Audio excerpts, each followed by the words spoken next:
روون است، همه اینو میدونن، همه جاش نقش و نگار است، همه اینو میدونن، این بی جنب منار است، همه اینو میدونن.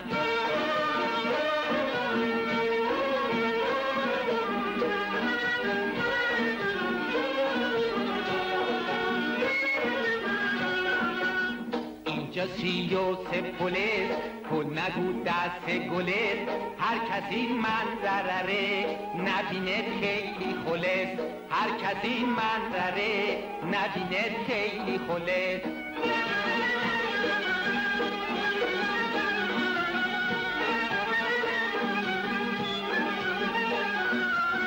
اصفهونی پلی خواجو تو برم، این همه برجا و باروتو برم، ما تو حیرون میشه دنسون به خدا، هنر و صنعت جادو تو برم.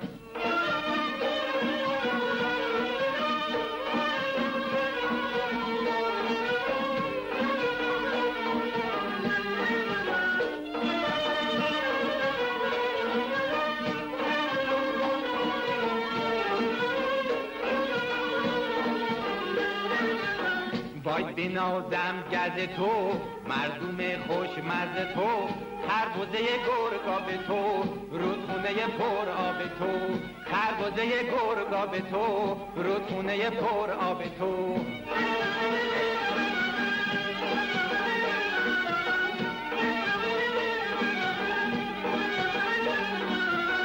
بعد این میدونی شاه، خوب نگاش کن تو نگاه، 100 تا ماشالله بگو. چارباغ ما رو ببین، آفرین صد آفرین، بابا ای بالا بگو. اصفهون نصف جهون است، همه اینو میدونن، معدن سروی روون است، همه اینو میدونن، همه جاش نقش و نگار است، همه اینو میدونن، پرز کاش منار است، همه اینو میدونن، همه میدونن، همه اینو میدونن. براوو براوو، صدای شما خیلی گرم و باحاله. قابل نداره، شاگردم ناقابل است. بله منم پیشکش. واقعا صدای شما خوبه. به راستی آقای جینگو از خوانندگان شهیر و بزرگ جاز ایران هستن. شما از صدای راننده خوشتون اومد؟ به هیچ وجه. یعنی من از این نوع آوازه خوشم نمیاد. اکل نداره. حسنی اکل دیگه چیزی هست؟ لابد آکله رو میگه. چی بگم؟ کلاس پایینش خرابه. والا کلاس پایین ما خراب نبوده، 6 ماه کلاس اکابر رفتیم، حسن سکرس هم 2 کلاس خونده. بله منم طبقه دوم بودم، نمره اخلاقم هم 10 منهای 10. آقا شما پرت پلا میگی، بهتره کمی مؤدب باشی. راست میگه حسن. بله. راننده باید مؤدب باشه، شاگردش هم کمک مؤدب. او یس کمان. سر به سر اصفهانی‌ها نباید گذاشت، آدمو متلک پیچ میکنن. ما اینیم دیگه. چقدر بانمک. اینم مرکز شاه حساب.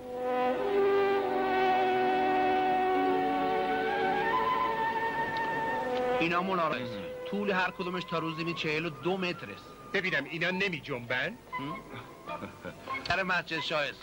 معمارای اون روز جور اینجا رو ساختن که آدم حیرون میمونه.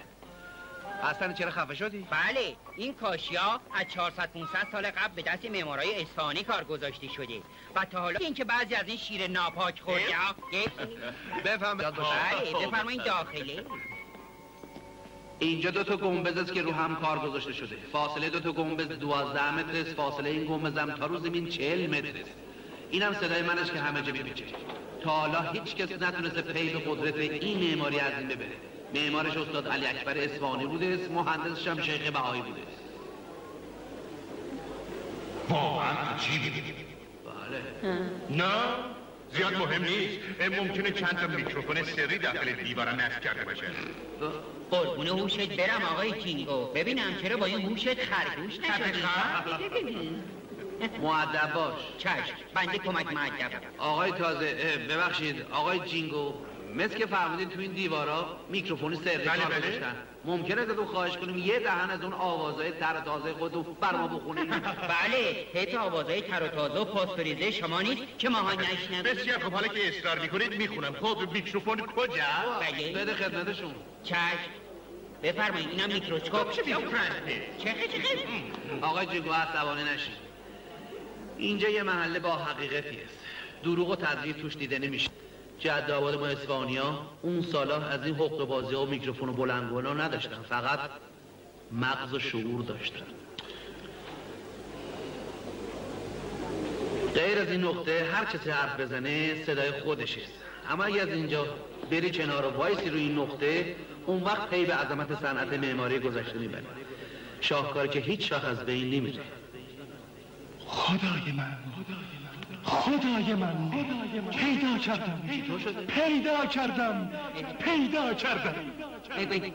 مال منه. چی پیدا کرد؟ گرفتم. چی رو گرفته؟ الهام. دارم الهام میگیرم. الهام دیگه چیه؟ چی میدونم، شاید جنگیه داره جن میگیره. بسم الله الرحمن الرحیم. چه الهامی گرفتم. آهنگی میسازم که مثل بم صدا کنه. کاباره شما هر شب به خاطر این آهنگ شبی 100,000 تومان فروش کنه. این الهامو برای ساختن چه آهنگی گرفتی؟ چه آهنگی؟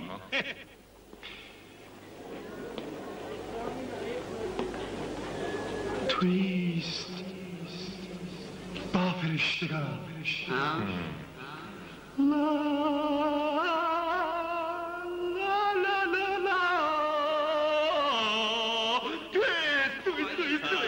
چطوره، خوبه؟ فکر میکنم بد نباشه.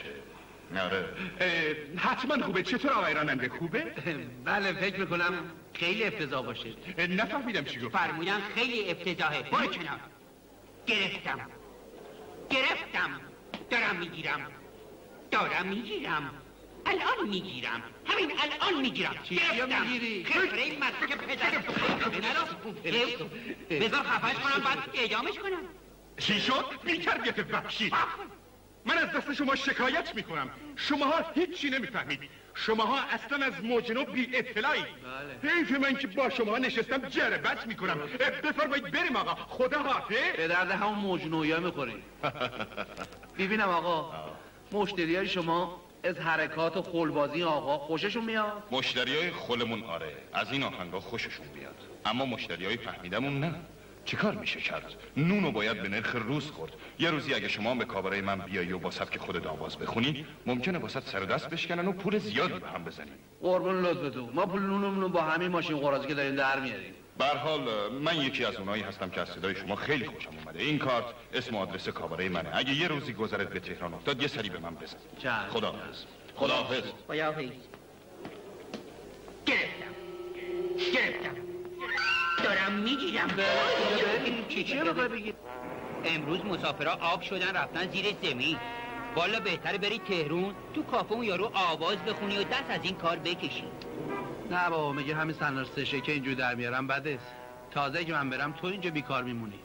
اگه راننده خواننده بشه تو چی کار میشی؟ منم میشم کمک خواننده. بیچاره هر کاری کمکی میتونه داشته باشه جز خوانندگی. اوه انگار دو تا مسافر اومدن، بندازشون بالا. وای جونم. بفرمایید. سلام. بفرمایید. بالای پل ما که دنده هوا نداریم حاجی. نزن اون بره پل. همین الان میپریم. میبینید حاجی آقا، الحمدلله دستم شبا کرد. این ماشاءالله دفعه 4م است که برای تو صیغه عقل جاری میکنه. برای یکی یه دست کچلوار نصرت کردم چون معامله خیلی شیرینه. فقط کاری کن که زودتر از دختره یه امضا بگیری و خیالمو راحت کنی. این مخدره هم مثل اون شتای دیگر پول و پله دارد یا نه؟ من جایی نمیخوابم که آب زیرم بره. این یکی صاحب میلیون ها تومن پوله، اما فقط چون هنو به سن قانونی نرسیده همه کاراش دست عموشه که قنگه بشه.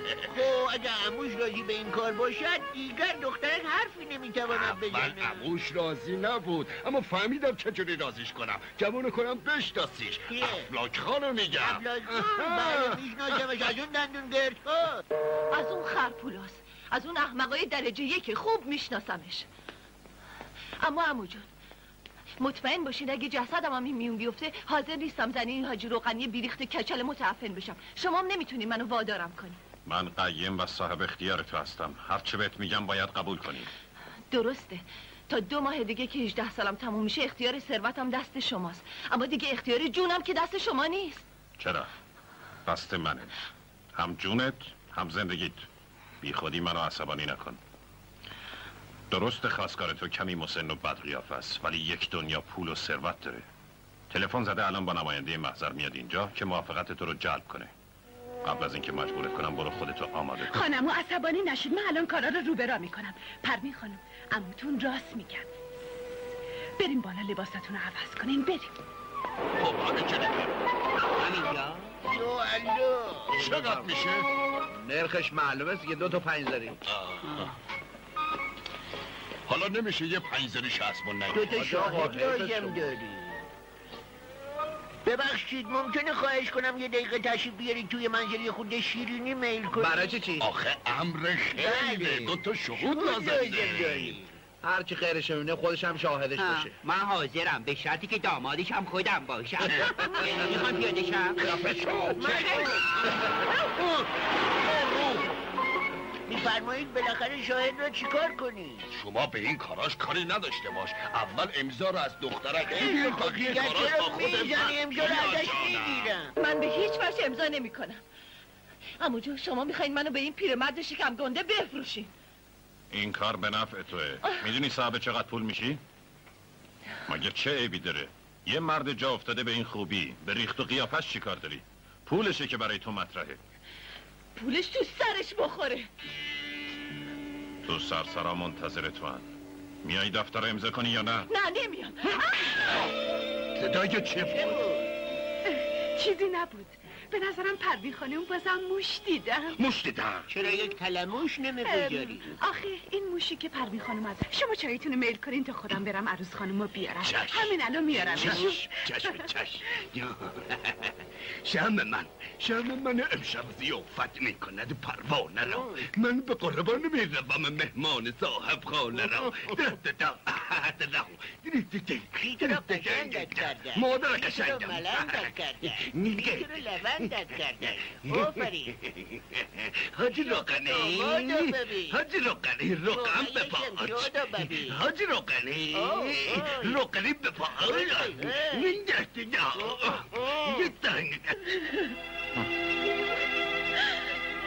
من به این آدم محترم قول دادم دیگه نمیتونم زیر قول خودم بزنم.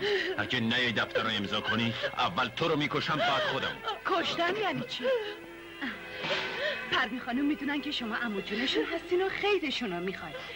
پروین جون بلند شو خودتو لوس نکن. خانمو که دشمن شما نیستن. شما بفرمایید من خودم پروین خانمو میارمشون. بفرمایید.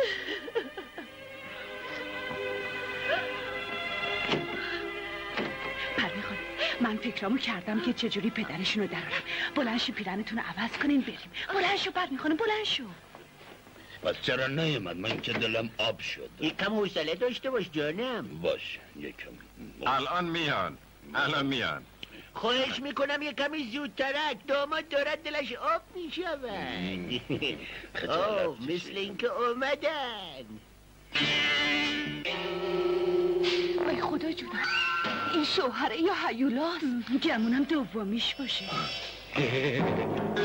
قربونت برم اله. با تبارک الله و احسن الخلقی. بریم پایین. یا الله تشریف آوردن. سلام عرض میکنم. یا الله. من بازم سلام عرض میکنم. دیگه نمیدونم باید چه عرض کنم. راستش اگه مطمئن بودم که منو به قلابی قبول میکنه تمام اهل محله برای جشن امشب عروسی دعوت عیبی نداره. اتفاقا پروین خانم همینجور ساده و بی سر و صدا دوست دارن. عوضش 7 شب و نه 7 روز برای پروین خانم جشن عروسی میگیرم. انشالله. حاج آقا انشالله شب هفتتون خودم براتون میرم. شب هفت بنده. شب هفتم عروسی شما رو میگویم. دخترک حرف زدنت رو یاد آخه ذوق زده شدم نمیدونم چی میگم. اگه عروسی خودت بود چقدر ذوق زده میشدی. خب بفرمایید مخدرم. همه چیز حاضر است فقط شما باید دفتر رو امضا کنید. من امضا نمیکنم. امضا نمیکنی؟ فهمیدی چی گفتی؟ ناراحت نباشین. امضا گرفتن رو بذاریم به عهده من. پروین خانم فقط از من حرف شنوی داره. نه خوبش گاهی میدونه. بگیر جانم. دستتو بده به من، امضا کن. ببین دست من شفاست. این قلمو بگیر، حالا بزن تو دوات. دیگه لوس نشو. زود باش امضا کن. اینی که من به تو میگم. بیا اینجا. دستت نلرزه از خدا مرگم بده. دفتر رو کثیف کردی. آخه دست پروین خانم لرزید. من چه تقصیر دارم؟ ببخشید الان درستش میکنم. همین الان. خانم شما که بدترش کردید. خانم این چه بچی؟ چرا اینطور میکنید آخه؟ الان تمیزش میکنم. لباس من بایدم پاکیز شدم. خیلی باید ببخشید دفتر سیاه شد. خیلی معذرت میخوام. باور کنید این دختر دیوانه است. به کلی دیوانه شده. درسته حق با شماست. من دیوانه شدم اما چرا اینجوری شدم خودم هم نمیدونم. تو خدا عصبانی نشید. الان در ظرف 5 دقیقه لباسشون عوض میکنم. بیایم بریم پروین خانم. باشد مانعی ندارد. تا من مجددا دفتر رو مینویسم تشریف بیاورید. زود بیایید. من از شما معذرت میخوام. کاش پیران من جاهل شده بود. نگاه کنید. قربون پیرانش درم.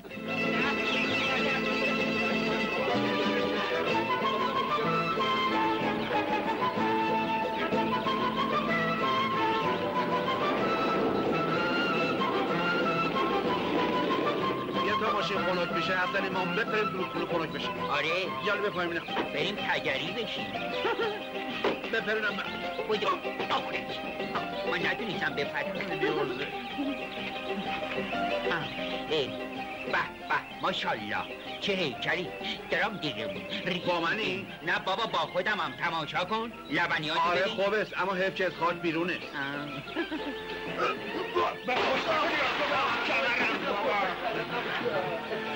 بودو یالا بینم اصلا بودو بریم کنار که تارزان حسن سگ دست اومدش. بریم کنار.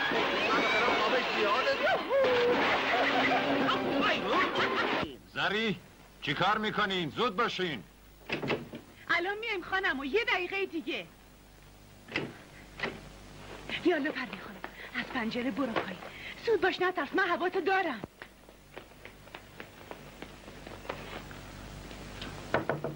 پروین زری چی کار میکنین؟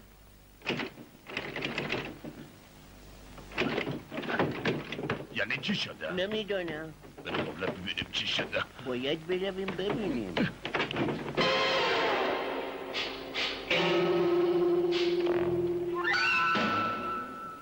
چی شده؟ از پنجره فرار کردن. تمام زیر سر کلبه بله است. جوام لعنت الله. از اینجا رفتم. فرار کردن. آقا مردن جزدنم در رفته. خوشته نخور پیدایشون میکنیم برویم دنبالشون.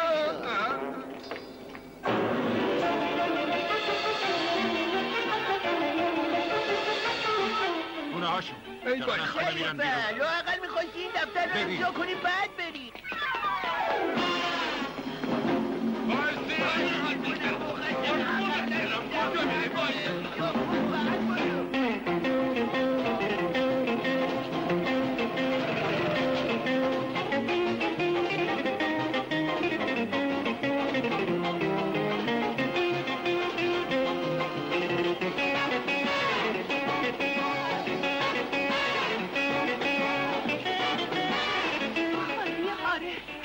مرده شوفرش هم معلوم نیست کجا رفت. یا الان کار پیدامون میکنن. حالا چیکار کنه؟ شوفر رفته تو رودخونه.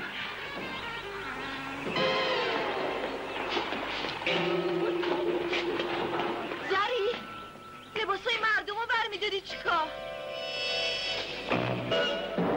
بلنشو یه خود شناخونگاه بکنیم. 2 تا دختر این طرف دویدن رفتن تو بیشه. اونا هاشن اونا. پروین جون شمایی؟ پروین اون پدرته. تو پروین بودی ما نمیدونستید؟ ببخشین شما 2 تا دختر این طرفا ندیدید؟ اگه دیدین ما 2 تا هم خبرم بکنیم. دوستان برای من گیری بخی وکی بریم اون بریم. بریم یه جای دیگر بپرسیم. مطمئن باشیم پیداش کجا رو بگیم؟ پروین بشه من از اینها بپرسم آقا شما دو تا دختر ندیدید از این ورا بارگاهشو بچه بذار بخوابیم نبردیم و با این سن و سال بچه هم شدیم تو رو خدا یه فکر بکنه من دارم و میخوام از کجا بیارم یه خود شب کن ما دو دختر دیدیم رفتن تو اون بیشه رفتن اونجا؟ ای خدا جون داره من چرا رفته تو بیشه یالا زود باش روشن کن بریم اون طرف رودخونه حساب ماشین چی میشه؟ ما که نمیخوایم ماشین رو بدزدیم سویچش کجاست؟ میذاریمش اون طرف رودخونه و میریم همینجا باش به به به خوشم اومد عجب کیفی کردیم ها.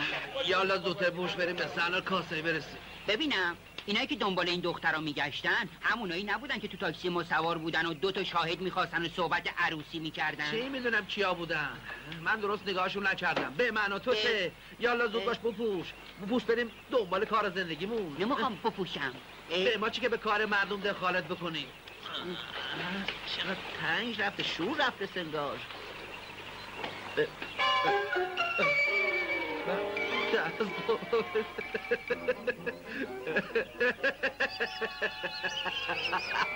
پس تو دوشیزه بودی من نمیدونستم. وای خدا جونم تو هم مادام بودی و من نمیدونستم. بشو حرف در بفهم بزن. چرا میزنی؟ چه؟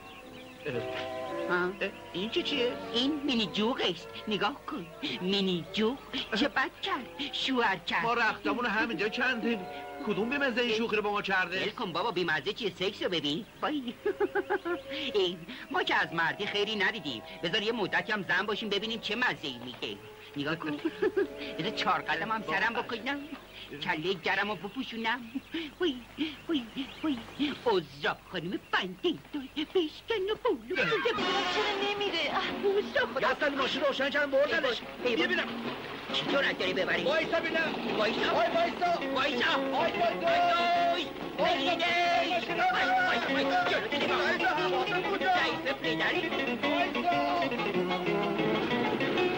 اونجا میره گیر کردی بردن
خاکی به طرف شد این ماشین چپه شده.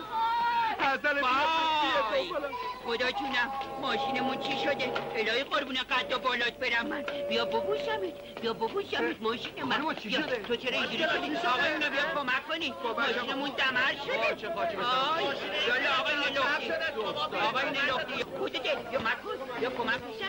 بیا وای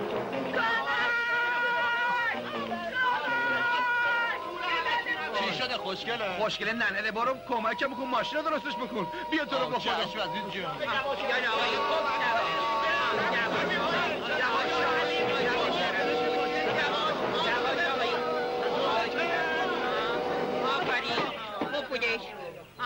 خیلی خوب حالا دست رو در نکنه. خیلی ممنون. دست رو در نکنه. نگهاری نداری خوشگله؟ مورد گرفت جمع بکن دیگه. برو گم شو تو هم. بریم. یالا بس دیگه. بریم. عزیز جون بده این موزه ماشین من بده. بگیر رو تو به حساب اینا رو برسی. بیا. میخواد دوزای بی چشم رو. بیا من میرم تاریخ جغرافیشونو میرسم. یالا بیا بیرون تا حق رو کف دست بذارم. دوز گردن کلو. ماشین میدوزه یالا روز روشن دزدی گردن کلو. یالا بخور تا مثل دزدی بفهمی چیه. بیا بیرون. آره خور. دوزای بدبخت. یه بابایی ازم درارم که خودتون حج کنید. همین الان میندازم گردن یکی دیگه. حالا بیفته زندون. اینم قاطی به دوزه خودم اینجا این نامرد زاب در اومد. غیر از اینکه ماشین دزدیدن لباسای ما رو بالا کشیدن نره خرید کردن کلوف بگی ببین کلامو بگی مال منم مرقه برشته به جبینم قربونت برم الهی یا ببوس بده ببینم برو بایشم عجب سال زمونه شده است. قالپاق دوز، گلگیر دوز، سه چرخ دوز، همه جور دوز دیده بودیم جز دختر ماشین دوز. بزنم جفتشونو باید تحویل پاسبان بدیم. آقا به خود ما دوز نیستیم، منظورمون این بود که فقط فرار کنیم. ده اونم با ماشین ما، چرا با طیاره فرار نکردیم؟ یالا برید بالا ببینید. یالا بذارید حقیقت رو براتون بگم، من از دست عموم فرار کردم. خب چرا فرار کردین؟ آخه عموم قیم منه و میخواد به زور منو شوهرم بده. چه کاری از این بهتر؟ تو دیگه خفه شو. لباسامو دزدیدی زبونم داری بگی. خفه شو حسن. ببخشید خفه شو حسن. خب بفرما بقیه‌شو. شما جوون مرد هستین میدونین من چی میگم. ما رو آزاد کنید بذارید بریم. اگه عموم ما رو پیدا کنه اون وقت منم مجبور میشم خودمو بکشم. آیا وجدانتون قبول میکنه؟ نه اما خب چرا نمیخواین شوهر بکنه؟ شما اگه یه خواهر داشتی حاضر میشدی بدبختش کنی علیرغم میل باطنیش اونو بدی به یه پیرمرد کثیف شکم گنده‌ای به نام حاجی روغنی؟ نه نمیدادمش. حالا یاد همومه. اتفاقا حاج روغنی آقا محضری با ماشین اومدن خونه شما. درسته حق به جانب شماست. حالا حرفتون رو قبول میکنم. پس حالا که حقیقت رو فهمیدین به ما کمک کنین اون باره یه جا قایم کنین. قایم دو کنم؟ آخه کجا؟ جفتشون برن تو صندوق عقب. خفه شو. دیگه خفه شو. والا کجا قایم دو کنم؟ نمیدونم توی مسافر خونه. آره 2 ماه دیگه من به سن قانونی میرسم. و اون وقت تمام اختیار زندگیم با خودمه. درسته اون برای تو دختر خوب نیست وقتی مسافرخونه زندگی بکنن. پس من هیچ چاره ای ندارم به جز اینکه خودمو بکشم. اگه تو مسافرخونه بدی میایم خونه شما کرایه این 2 ماه هم میدیم. من حرف ندارم اما 2 تا دختر جوون تو خونه ما مردم در همسایه ها ازاج و حرف میزنن. اونم حرفای بد بازم حرف زدی؟ این چه با من بد شدی میزنم تو اون چونه‌شو. وقتی شما به خاطر خدا و به خاطر وجدان خودتون این کارو بکنین مردم هیچی نمیگن. خدایا زنم چی شد؟ تمام بیشتر گشتم مثل که آب شده رفته. آقا میزنی من زنم ها میخوام. یالله اونو هاشن نزدیک اون پاکتی. درسته بیه حوصله نکنه من براتون درستش میکنم. وای خدایا دارن میان تو رو خدا ما رو نجات میگه. آقا تو رو خدا یه فکری بکن. شما برید تاکسی کلاه منو بده سری. باشه تو هم خودت درست کن. تو تاکسی بشین حرف نزنین. الان ما دست به سرشون برید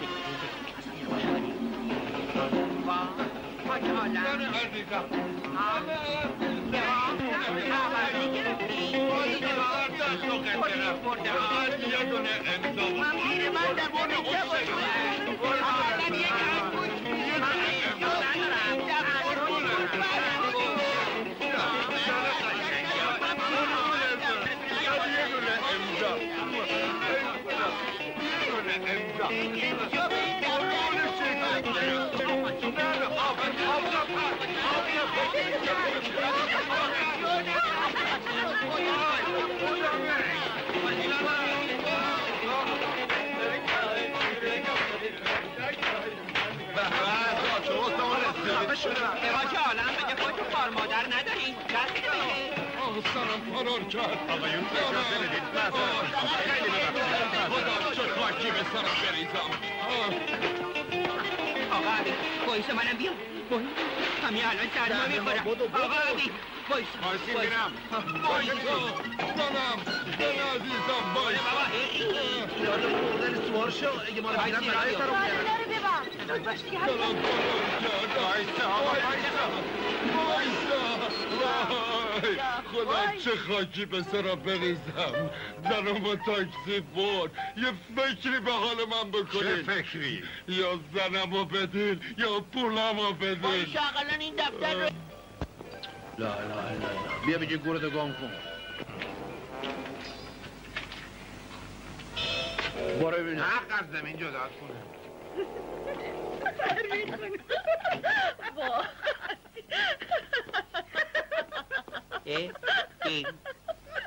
برو خود اینجا رو میگیره حسن به چی میخندن؟ هیچی، به خونه و زندگی ما دارن میخندن. آقا حبیب خونتون همینه؟ آره دیگه. نه خیلی همینه. خب بله دیگه همینه. سری جون گمون نکنم اینجا خونه باشه، اینجا یه قصره. آقا حبیب اینجا هیچ خوب نیست. چجوری پروین خانم میتونه 2 ماه اینجا بمونه؟ خونه بهتر از این نداری؟ چرا داریم؟ اما راش دوره. کجاست؟ مردشور خونه. یا کنی قربونه اون دهنه بودادت برم الهی. رم بهتون کردیم تازه مسخرمون هم میکنیم. تو دیگه خفه شو. میزنم تو پوزت ها. از حرفم ناراحت نشین. 18 سال با ناز و نعمت و قصد خودتون زندگی کردین، آخرش هم مجبور شدین از اونجا فرار بکنین و بیاید تو این خرابه. حالا هم بد نیست 2 ماه هم توی مقدونی ما زندگی بکنید تا هم به سن قانون برسید، هم یه خورده صاحب فهم و شعور بشید. شما ما رو آوردین اینجا که بهمون تو دیگه خفه شو بی‌مزه. این چه پدر کشتی که با من داره، میزنم تو پوزه‌شو. این اتاق تا 2 ماه دیگه مال شماست. اجارش هم ازتون نمیستونم. خوب نگاش بکنین. حسن در اونجا هم باز بکن. آها جای فکر رو الان روشویی و دستشویی از این چیزا هم نداریم. صبح به صبح تشریف میارید همینجا لب حوض، دستورات مبارکتون رو میشورید. اگرم آب تازه خواستید نگاه کن، بیا اینجا. میتونه از این چاه اینجوری آب بکشید بالا. یه اتاق هم اونجا داریم، اما به درد شما خانوما نمیخوره، چون آباجیم توش زندگی میکنه. این مریم همشیره من است. سلام داداش. سلام خانم. سلام. دست درد نکنه، کارش قالبافی است. میبینید چطور با دست پنجه کوچولوش فرش به این قشنگی رو میبافه، اما چقدر موز میگیره خجالت میکشم بوگم. من تا به حال قالی بافی رو ندیده بودم. بله خانم، از خونه خودتون که اومدین بیرون با خیلی از زندگی آشنا میشین. خرابه‌هایی رو میبینین که برای زندگی کردن شما هیچ مناسب نیست، عین لونه سگ. اما تو همین لونه ها هنرمندای گمنام پیدا میشن که همیشه شب رو با شکم گشنه با یه مزد بخور و نمیر با دست پنجه‌های لاغر استخونشون کار میکنن تا همیشه خونه‌های بزرگ و کاخهای زیبای شما برای راه رفتن و لگد زدن و رقص و پایکوبی پر از فرش‌های رنگارنگ و پرقیمت باشه. 20,000 ریال مژدگانی. صاحبان عکس‌های فوق پروین زرین 24 ساعت از خانه خارج شدند و اطلاعی از آنها در دست نیست. هر کسی نشانی یا خود آنها را پیدا کند به تلفن 7252 اطلاع دهد، مبلغ 20,000 ریال مژدگانی خود را دریافت خواهد نمود. ای حبیب ناقلا، حالا فهمیدم. پروین خانم نمیتونن روی زمین بشینن. ایشون تو خونه زندگی کردن که همیشه شام و نهار و صبحونه‌شون روی میز ناهارخوری چیده شده بود. قاشق چنگال و دستمال سفرم همیشه آماده بود. اینجوری نمیتونم غذا بخورم. خب اگه لیز نمیخورم بفرما رو سر بنده بشینم.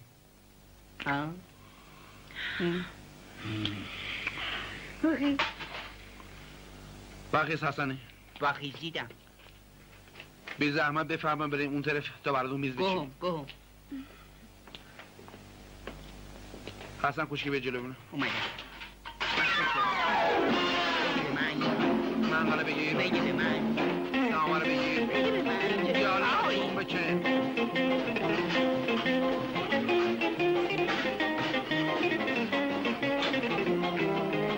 این بکشیم من. بچه رو بچه.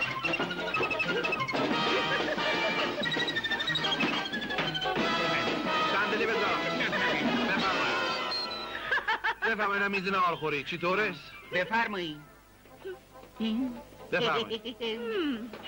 بهتر شد اما کو دستمال سر سفره؟ این چی طوره؟ نه این خوب نیست. مال من چطوره؟ تو خودت چی هستی که دیگه دستمالت باشه؟ پسر برو از بیرون یه جبه کلینکس بخر و بیا. حسن برو بخر و بیا.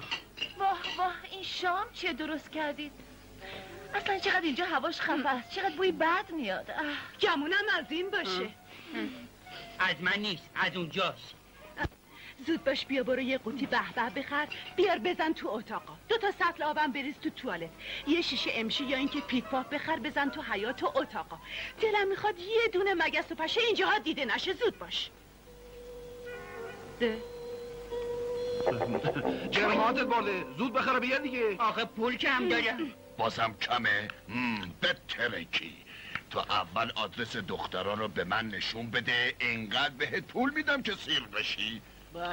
من تا الان نسیه کار نکردم. یه دفعه گفتم میدونم دخترها کجا هستن. با چشای خودم دیدم. خیلی خوب، نصف الان بهت میدیم، نصفش هم بعد از اینکه دخترها رو پیدا کردیم. بله 1000 تومان حالا 1000 تومان هم بعدا. اما به شرط که آقا حبیب نفهمه من گفتم و الا پوست از سرم میکنه. خیلی خوب بیا این 1000 تومن. حالا آدرسشو بگو. بله بگو. سوار تاکسی میشین میره خیابون حافظ، کوچه شیرسنگی، کمرکش کوچه که رسیدین اونجا به هر کی بگه خونه آقا حبیب راننده کجاست فوراً نشونتون میده. کجا تشین بریم؟ خیابون حافظ، کوچه نمکه، نه شیرسنگی، کمرکش کوچه. ببینم آقا، شما خونه آقا حبیب راننده تاکسی رو بلدی؟ بله بلدم. بله تو همون کوچه است. چی کارش دارین؟ چی کارش دارم؟ میخوام به جرم دزدیدن 2 تا دختر پدرشو در بیارم. جرم دزدیدن ناموس بابای باباشو میسوزونم، فهمیدی؟ به جرم دزدیدن 2 تا مخدره. وای وای حقشه، بد کاری کرده است. بفهم پایین. یا الله استغفرالله ربی و اتوب الیه. بله خونه آقا حبیب همین است. این؟ بله. نباید سر و صدا را بندازیم، باید آهسته آهسته بریم و یهو غافلگیرشون کنیم. کاملا صحیح است. عجب دالان تنگ و تاریکیست آقا.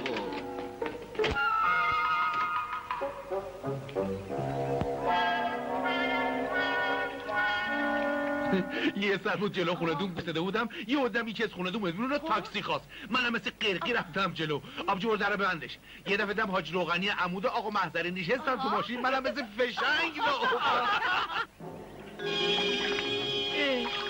نره خراتره اومدین تو این خونه، مگه اینجا کارم سراست که همطوری سرتون انداختین پایین اومدین تو؟ چی دار شده؟ نمیدونم، بیا ببین گردن کن افتاد کیان اومدن اینجا. ببین چه آشی براشو درست کردم. چه کته که دوشی جون میکنم. صدا دست جارو رو گوش کن.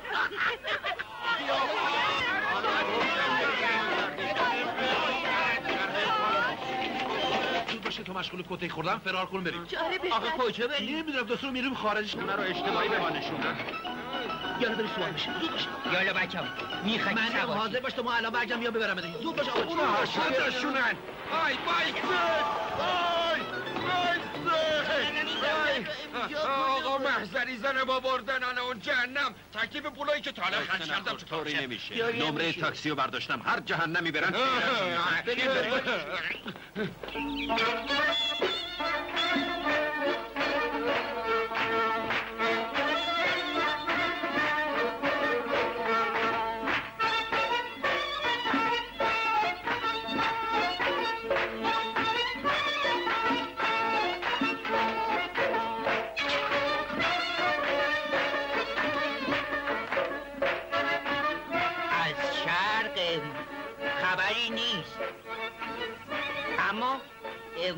از قلبم خبری نیست. بله ولی وای از جنوب اونم خبری نیست. بله بفهم.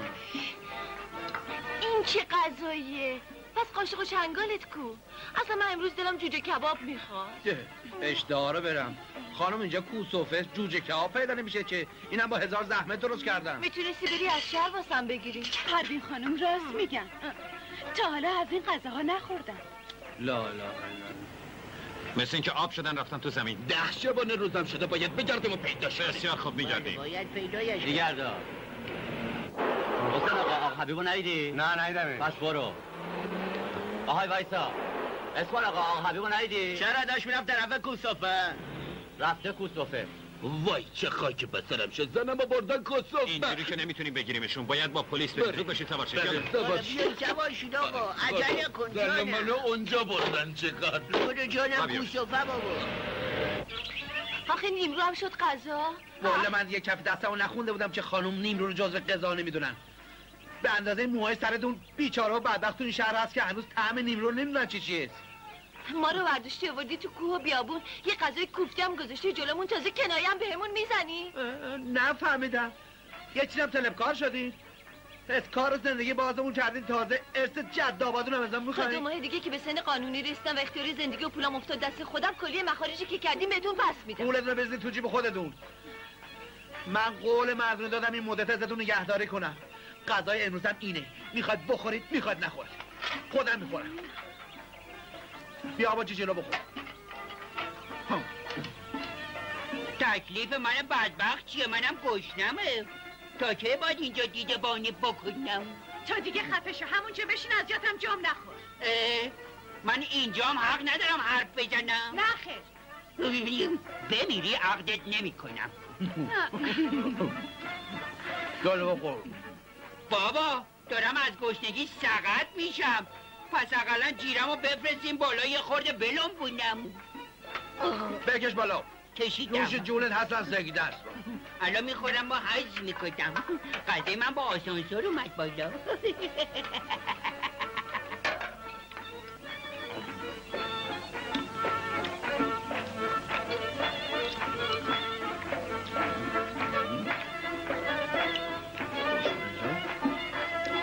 پس اقلا تو بخور، تو که یه جز ماهی. نه، تا خانم جونم نخورم منم نمیخورم. خیلی خوب نخور، یه دقیقه دیگه غذا تمام میشه، وقت مجبورید منو بخورید.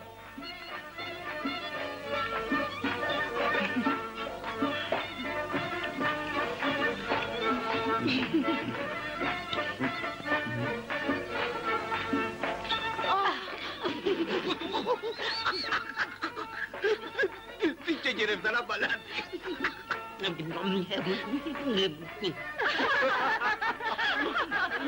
بیا الان تکره بگیرم ملاحظه فرمودید زن سرکش اینجوری راه میکنم. بیا داخل ما. برو تو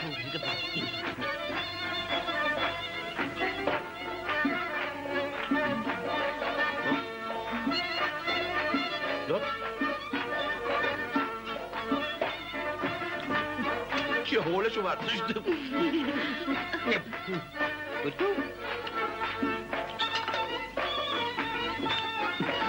یه باره سراخ کن بندازه گردنت خانم.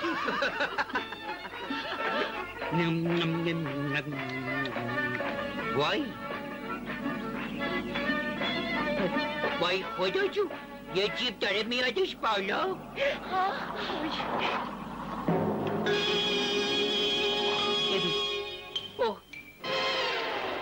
وای خدا جونم، سه تفنگدار با یه افسر اومدن. بیاین.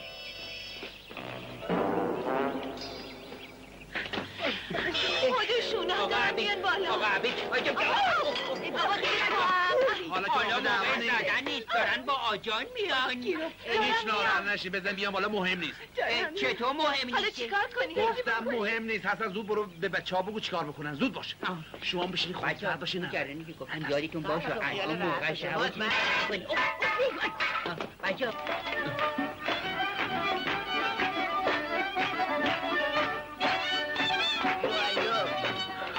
خونه هاشم.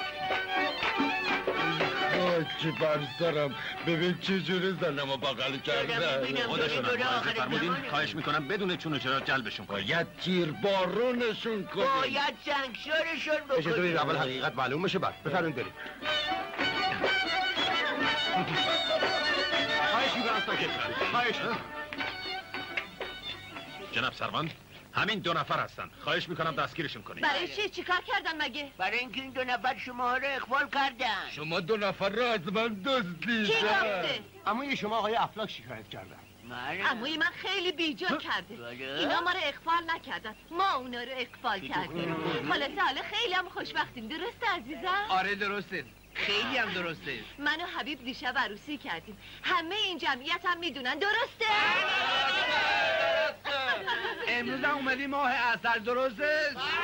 همون دیشب با هم نامزد شدیم، درسته عزیزم؟ درسته، اما من هنوز جواب قطعی بهش ندادم. گوش به حرفشون ندین آقا، اینا دروغ میگن. ما دروغ میگیم؟ آهای مردم، مگه من و آقا حبیب دیشب با هم عروسی نکردیم؟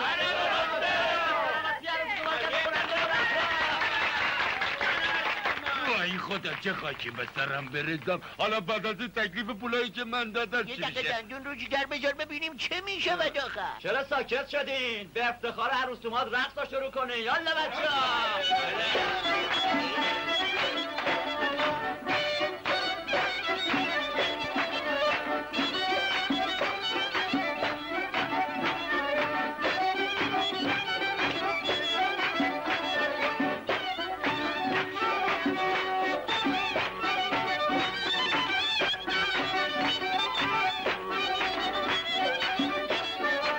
سروان این گدای بی سر و پا حق نداشته با برادرزاده میلیونر من عروسی کنه. بهتر خودتون رو معالجه کنین. شما همینطور. افلک تکلیف من چی بشه؟ یا دختر یا پول؟ بهتر از حالا که پروین خانم نشد با کلفت پروین خانم ازدواج کنی.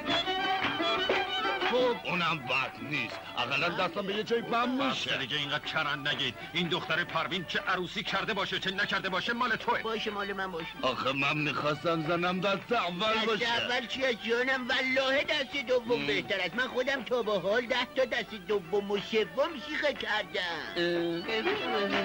بفرمایید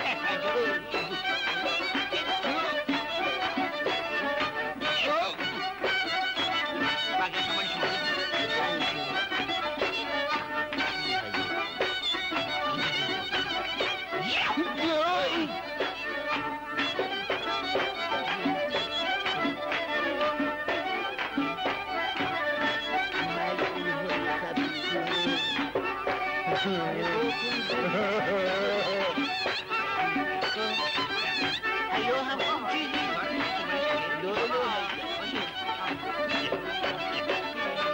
یعنی چی؟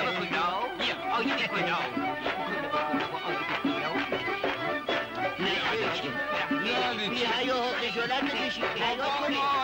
برویم و اینا ما رو همه طرف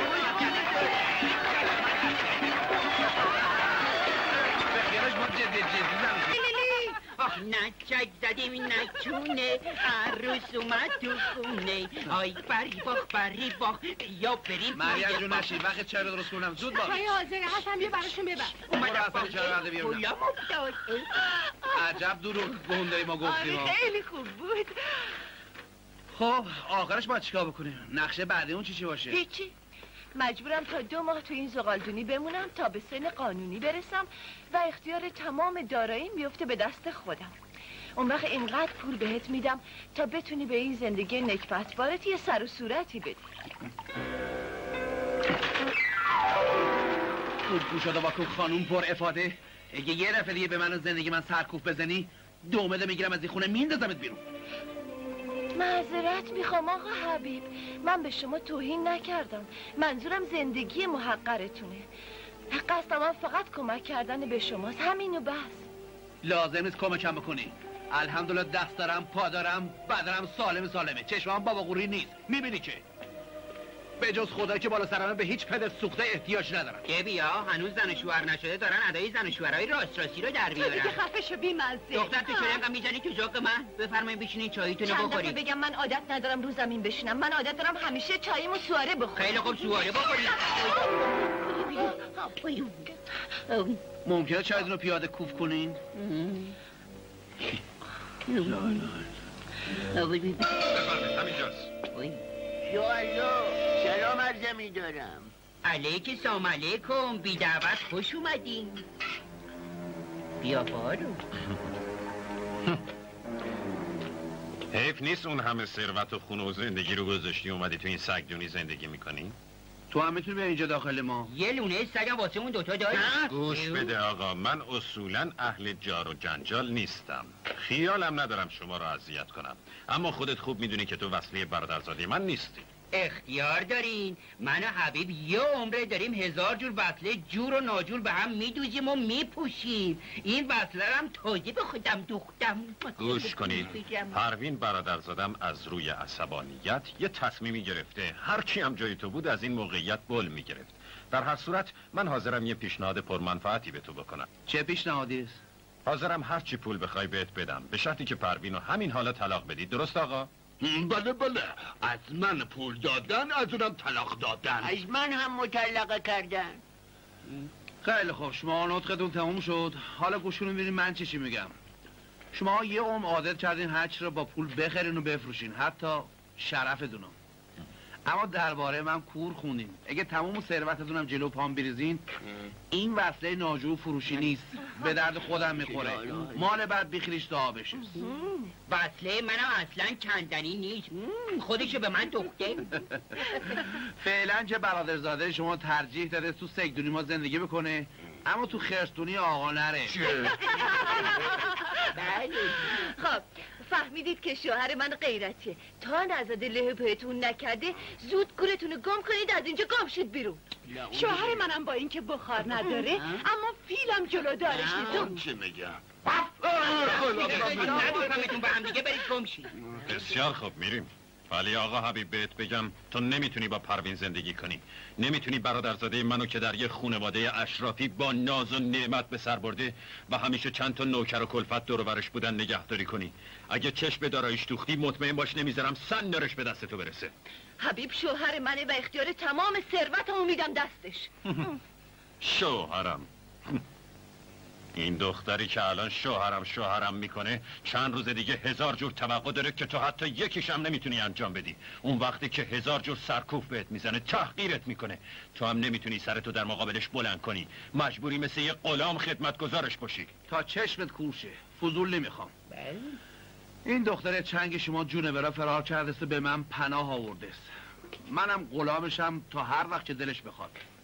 با این تاکسی قرازم زندگونو میچرخونیم.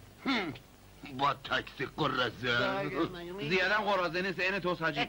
چه گفتی با تاکسی قرازه؟ بله گفت تاکسی قرازه، مگه کرید؟ که برید دیگه گورتون رو گم کنید. چرا مزاحم 4 تا عروس داماد تر و تازه میشید؟ گم شید دیگه. بسیار خوب، خداحافظ. این پروین خانم، اونم تاکسی قرازتون. خوش باشید.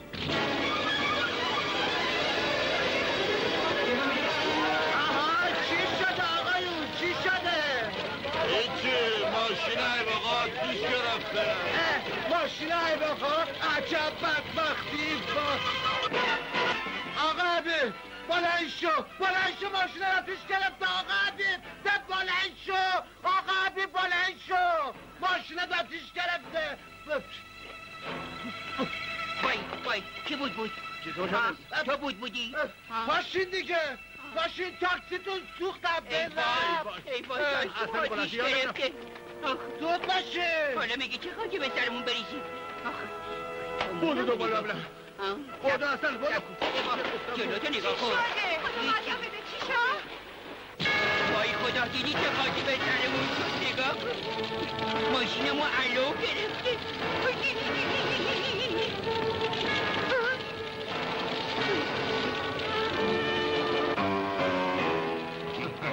خب دیگه حالا خاطرتون جمع شد، نشده و سولفین که معطل نشن. بهش بده. من تا کی باید پول بدم و دستم به هیچ کجا بند نباشه؟ بر اون پدرت لعنت حبیب راننده.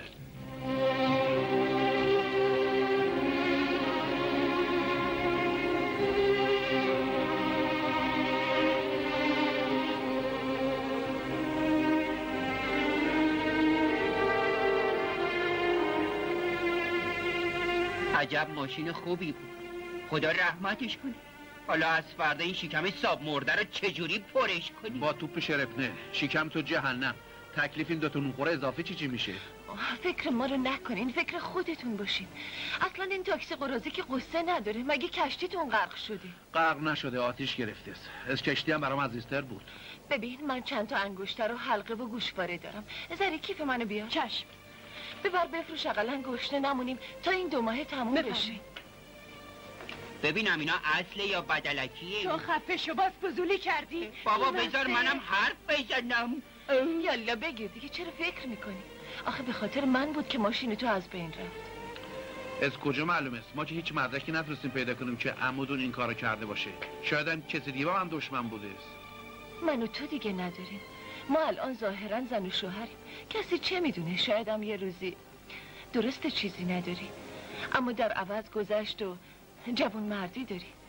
تو یک انسان به تمام معنی هستی. من نه جوان مردم نه انسونم. من آقا حبیب راننده تاکسیم. شما هم دختر خوبی هستی، خوشگلی، پول داری، آب خوردنم با قاشق و چنگال میخوری. اما عمودون با تمام حماقتشون حرف خوبی زدن. گفت شما توی خانواده‌ای بزرگ شدی که همیشه باید دور و اطرافتون پر از نوکر و غلام دست به سینه باشه. منم هنوز رشته نوکری و غلامی رو نخوندم. خب این چه ربطی به زندگی آینده من و تو داره؟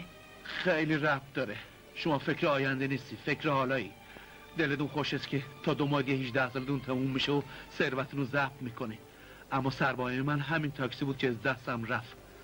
فکر بیکاری خودم هستم، فکر فردام. شما نمیدونی بیکاری یعنی چی. مگه من مردم آقا حبیب که تو قصه میخوری؟ خدا رو شکر از هر انگشت یه هنر میریزه. تازه کارم پیدا نکنی صدات قشنگه، میتونی بری آواز بخونی. اصلا بیا برو تهرون. مگه یادت رفته یه روز صاحب کافه تهرون چه جور دعوتت کرد؟ نه یادم نرفته. اما از کجا معلوم که یخم بگیره؟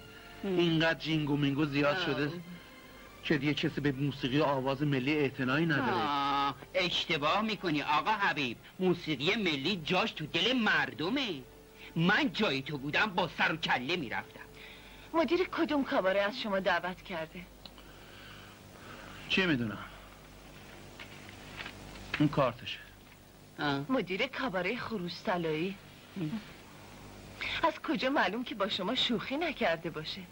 بالاخره رفتنش بهتر از نرفتنشه. کسی چه میدونه؟ شایدم زود کارت گرفت.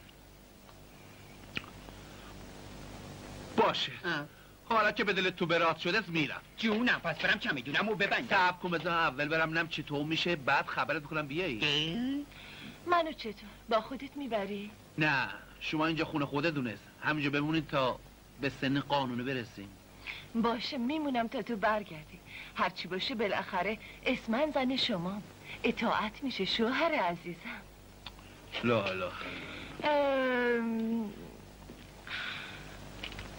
راستی یه چیزی یادم اومد. تو این کاباره که میخوای بری کار کنی من یه آشنا دارم. آشنا؟ کیست؟ خواهرم. تعجبی نداره. آبادی شما تهرونه است؟ آره خواهر دوقلو. من بهت نگفته بودم که یه خواهر دوقلو دارم. احمق از بچگی خوشش نمیومد مثل من خانوم زندگی بکنه. اونم مثل تو کلش بوی قرمه سبزی میداد. همیشه دلش میخواست یه زندگی محقری داشته باشه. آخرشم فرار کرد و رفت تهرون. گاهیم برای من کاغذ مینویسه. دختر خوبی اما نمیدونم اونجا چه کار. این کاباره دستش بنده. تهرون که رفتی یک راست برو پیشش، اما خیال بد دربارش نکنی که چشماتو در میاره. من اصلا سراغش نمیرم. میخوام چشمام سرجاش باشید. نه حتما باید بری. میخوام سفارش تو بکنم مواظبت باشه. تهرون مثل یه دریا میمونه. توش 1000 جور ماهی قشنگ و 100,000 جور جونور درنده پیدا میشه. یه آدم غریبی مثل تو ممکنه زود توش غرق بشه. من بچه زاینده بودم و از کوچیکی هم شناگر قابلی بودم. اما اگه شما دلت بخواد میرم. جاش کجاست؟ تو همین کاباره. شکلش درست شکل منه. منتها من شخصیت دارم اما اون یه لات آسمون جله. همونیه که تو میخوای. راستی یه انگشترم عیناً همین انگشتر من همیشه تو دستشه. بیا خوب نگاه کن. این انگشترها رو پدرمون از کوچیکی تو دست ما. نه لازم ندارم. بیشتر از این مزاحم من نشید. جینگو هنوز نیومده؟ نه هنوز. شما کی هستی مثل مجسمه جلوم وایسادی؟ چی میخوای؟ اول اجازه بدین یه لیوان آب بهتون بدم که عصبانیتتون فروکش کنه. بعد نه خیر لازم نیست. من آب نخواستم. گفتم اینجا چی کار داری؟ کار میخوام قربان. کار؟ چه کاری؟ هر کاری که باشه قربان. رقاصی، آوازخونی، سکرتری، پادویی، پیشخدمتی، گارسونی. اول بگو ببینم تو پسری یا دختر؟ قربان ظرافت یک دختر، زبر و زرنگی یک پسر و لیاقت یک مرد در من جمعه. بازم چیزی میخوای؟ با این همه خصوصیات قراقاتی تازه نمیدونم به چه دردی میخوری. قربون حواس جمع.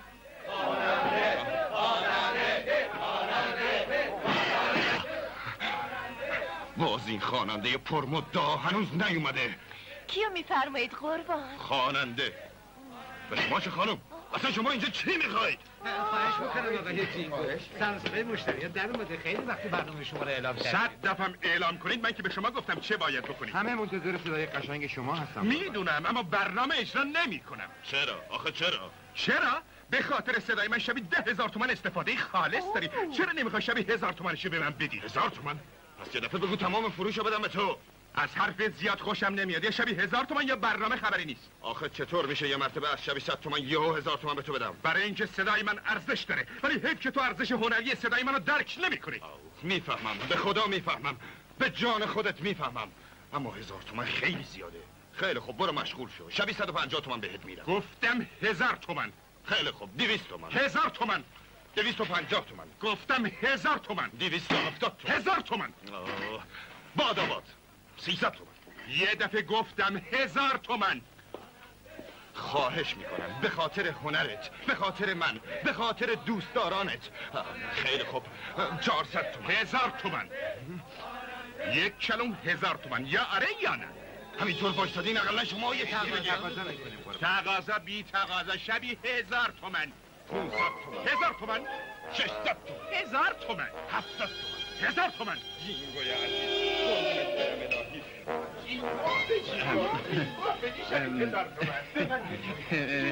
ببخشید شما همون هستین؟ همون کیه؟ همشیره اون زلی شده اسفانیه؟ چی؟ ببینم انگشته تو بی معرفت با من لاش میزنی گم شو آخه انگشته رو همون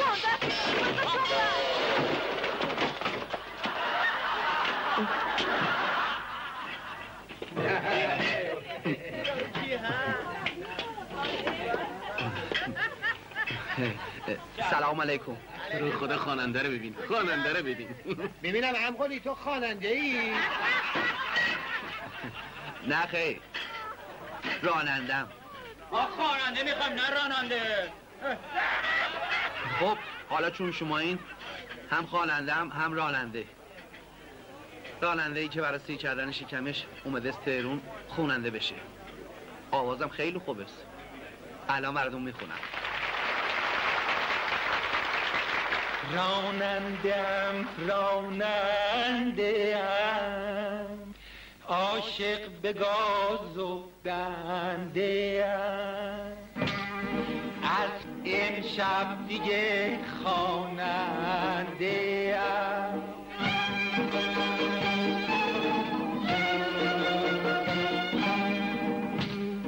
حسن خدا داده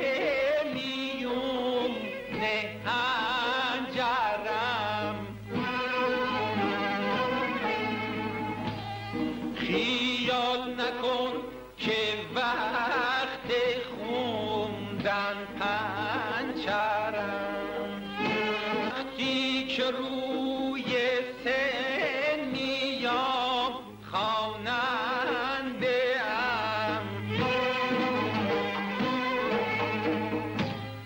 وقتی که پشت فرمونم راننده ام تومن 950 1000 تومن خیلی خوب جهنم هرچی میخوای بهت میدم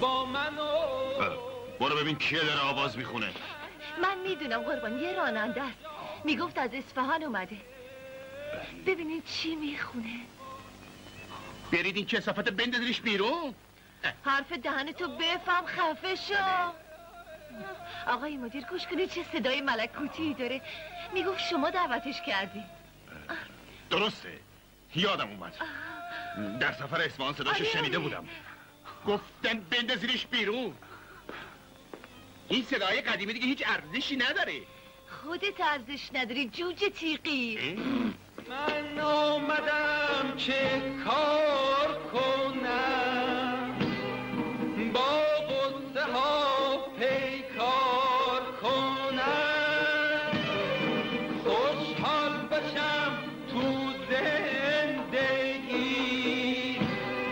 از دست غم فرار کنم این نغمه ساز دل تنگ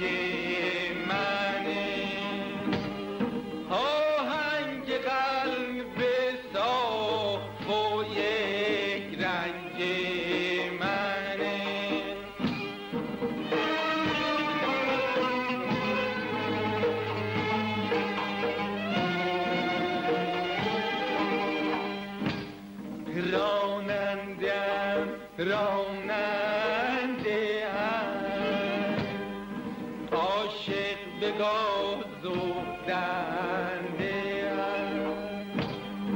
از خوبی و لطف شما امشب دیگه خواننده امشب دیگه خواننده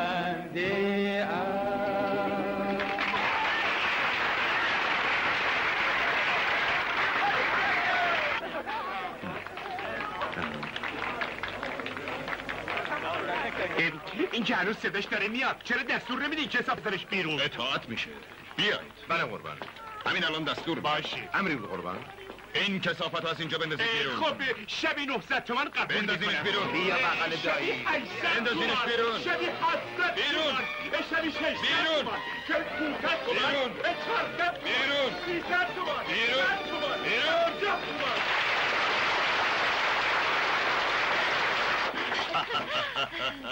برید این خواننده رو بیاریدش اینجا. اطاعت قربان. بالاخره من نفهمیدم این دختر اینجا چی کاره است. بفرمایید آقای مدیر با شما کار دارم. آقا تبریک میگم. عالی بود عالی بود. شما همونی نیستید که تو تاکسی برام آواز خوندید؟ چرا قربون درسته. بعدش هم این کارتو بهم دادین. درسته. زود باشین عکسای اون جغجغه رو از ویترینا بندازین بیرون، با خط طلایی بنویسین برنامه جدید با شرکت نابغه شهیر بلبل شهر حبیب راننده ببخشید خواننده حنجر طلایی. بفرمایید. از امروز هم اتومبیل من در اختیار شماست. اختیار ما هم دست شماست. اما اتومبیل مال خودتون. میترسم یه وقتی خودمو گم بکنم. تا فردا شب همین وقت همینجا خداحافظ شما. خداحافظ. بای بای. اینو میگن یه خواننده به معنای واقعی. بلند شو کسر. بله. آقا گفته باید برنامه عوض کنیم. برنامه کی هستش؟ حبیب نابغه شهیر بلبل شهر خواننده حنجر طلایی. آقا گفته اگه بازم جینگو اومد اینجا با لغت بندازیمش بیرون. این کار همیشگی منه. جمال تو. بیچاره جینگو. ببین وقتی هنرمندی خار خفیف میشه چجوری از اون بالا میندازنش پایین؟ فعلا که مردم تو رو میخوان. دیدی چقدر واسه کف زدن؟ جینگو به تو چه مربوطه پسر؟ اتفاقا به من مربوطه است. برای که یه روزی هم نوبت خود من میرسه. این شطوری است که در خونه همه هنرمندای دنیا خوابیده است. خب همشه خیلی خوشحال شدم. خداحافظ شما. اما من میدونستم وقتی بیام تهران شما رو ببینم با یه دختری بی پدر و مادر رو برونم. به من چه مربوطه است؟ پروین خواهرت میگفت خواهرم مثل تو بعد تو آسمون جلست. حالا منم راست میگفت. بد مدر نداره. تازه مثل خود منی. یک چیز نداری اقلا ظاهر و باطنت یکی است. خلاصه خواهرت با تو مسقالی 7 سن فرق داره. هیچ فرقی با هم نداری. مگه شکل هم نیستی؟ چرا صورتن چرا اما جنسن نه. اون خورده شیشه داره. بی چشمانو تو خونه من سر سفره من نشسته مفت و مجانی غذا میخوره. تازه ارث جد آبادش هم ازم میخواد. هی پشت سر هم میگفت هوای اتاق چقدر کثیفه، چه بوی بدی میاد. همدون بو میدین. پیف پاف پوف. فضای خونه خفس قلبم گرفت. من هوای تصفیه شده و آب پاستوریزه میخوام. غذامو بذار رو تاقچه میخوام سواره بخورم. آخه همشیره تو رو خدا سواره خوردنم کار شد. یه روز بالای سر من وایسا چایشو سواره کوفتش بکنه استکان ول شد ریخت پشت سر من چند تا توبل زد. زهر مار. چی؟ با تو نبودم با خواهرت بودم. خلاصه سواره خوردن سرش انداختم گفتم همشیره پیاده شو با هم راه بریم. اما میدونم آخرت آدم بشو نیست. آی تاکسی خداحافظ شما. بفرمایید. ببخشید. تو کجا میایی؟ حج عشقت میری. صحیح؟ نفهمیدم. تو از خواهرم بدت میاد. من چه گناهی کردم بدبخت؟ هیچی بیچاره. تاکسی بارو تو بیابونا. تو بیابونا؟ الهی به امید خود تو بیابونا بخواد چه بلای بسرم. چون تا صبح میخوایم بگردین من با تو پرش کنم. باش. سلام عرض میکنم. ببخشید مزاحم وقت شریفتون میشم. اگه زحمتی نیست 30 تا بنزین مرحمت کنیم. قربون دست پنجتون برم الهی. راننده چقدر قربون صدقه بنزین فروشه میره. آخه بنزین فروشش فرق میکنه، غیر از همه است، بایدم بهش احترام بذاره. چه فرقی میکنه؟ بنزین فروش دیگه، همشون چربچیلی. ده نداره دیگه، زنه. میدونم اما آخه اما نداره دیگه جونم، 50 سال پیش که نیست. امروزه دیگه زنها دوش به دوش مردا کار میکنن و زحمت میکشن. خیلی جاهم زنها از مردا جلوان و کارا با دست اونا اداره میشه. زنده باد زنهای مترقی و زحمت کش. باشه زنده باد.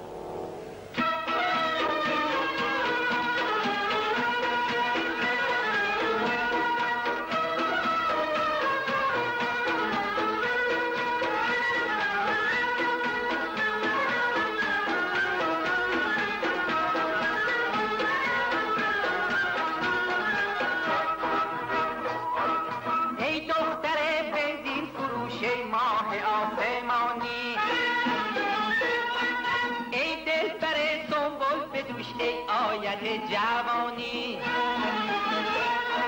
شیلنگتون رو بس کنید خانم به باک بنده تا ماشینم پرواز کنه چون بشقا به پرنده.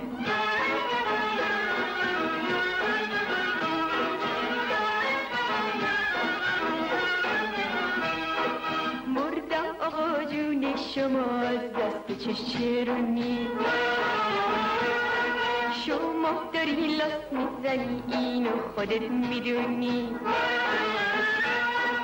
الان میریزم چند تا لیتر بنزین آقا تو باکت تا مثل جت پرواز کنه ماشین و کادیلاکه.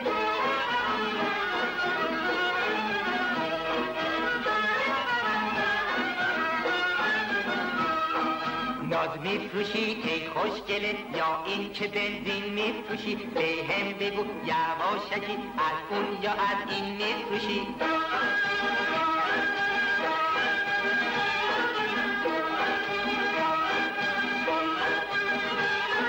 ناز میفروشم ای آقا جون هم این که بنزین میفروشم، بهت میگم یواشکی از اون و از این میفروشم.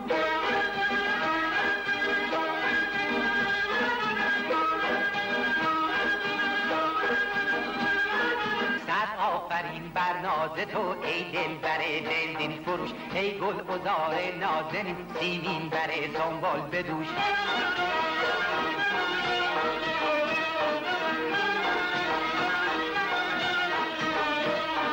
فقط میخوام بگم آقا هر کس که خیلی خوشگله توی این عهد و زمونه کار کردنش هم مشکله.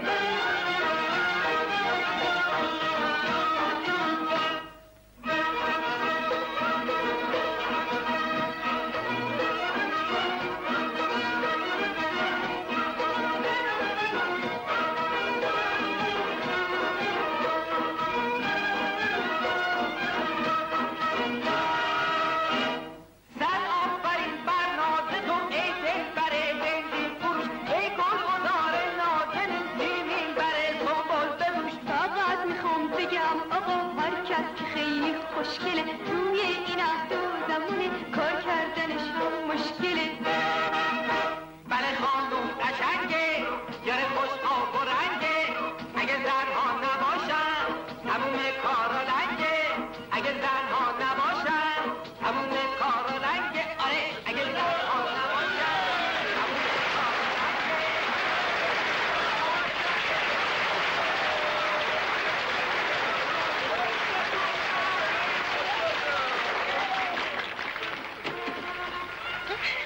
خیلی عالی بود، چقدر خوشحالم. منم همینطور. لا رئیس یه دقیقه ما رو ببین. خواهش میکنم بفرمایید. میگم بسیار خوب، الان میرم باش حرف میزنم، شاید بشه، همین الان بهش میگم. شاید نداره، حتمی باشه. بسیار خوب، شاید. کمک تو بود که من تونستم خواننده بشم. نمیدونم چی بگم، فقط میخوام بگم که درد و بلاد بخوره تو سر اون خواهر از خود راضی لوس. دلم نمیخواد یه دقیقه از پلو دور بشم. عالی بود، واقعا عالی بود. باید به سلامتیتون بخوریم. چشم میخوریم. به سلامتی. سلامتی. راستی که شاهکار کردی. قابل نداره. ببخشید من برم دستوراتم پاک کنم برگردم. الان میکنم. شما که دیگه قوقا کردین خانم. نمیدونین چه سوکسه‌ای تو مشتریا پیدا کردین. همه صحبت از زیبایی شما میکنن. 3 نفر از بهترین مشتریای اینجا شما رو دعوت کردن. یه دقیقه برید سر میزشون بشینید. ولی ما اهلش نیستیم. آخه اینجا رسمه. آرتیستا باید با مشتریا مهربون باشن. مردشون رو رسم اینجا رو ببرن. من این کارو نمیکنم. چی؟ میترسین شما رو بخورن؟ من 100 تا مثل اونا رو حریفم. پس خواهش میکنم فقط 1 دقیقه بفرمایید سر میزشون. فقط 1 دقیقه خواهش میکنم. بفرمایید. خیلی خوب. اما اگه دست با خطا کنن دخلشون اومده. خیلی خوب بفرمایید. گل اومد. واسه سینه ضرر داره. اسم من جیگر نیست. ممکنه خواهش کنم این گلاسو به سلامتی ما ما اهل گیلاس میلاس نیستی. شاید میخواد با بطری سر بکشه. گفتم مشروب نمیخورم. خودتو مسخره کن. یعنی میخوای دست ما رو کوتاه کنی؟ دست از شما بزرگتراشم کوتاه میکنم. آقایون خواهش میکنم. آقایون که سهله. خانیمام خواهش کنم فایده نره. میگم بیا و امشب نفس ما رو شهید نکن. خواب سلامتی ما. میخورم به سلامتی خودم و اونی که خودم میدونم. سلام.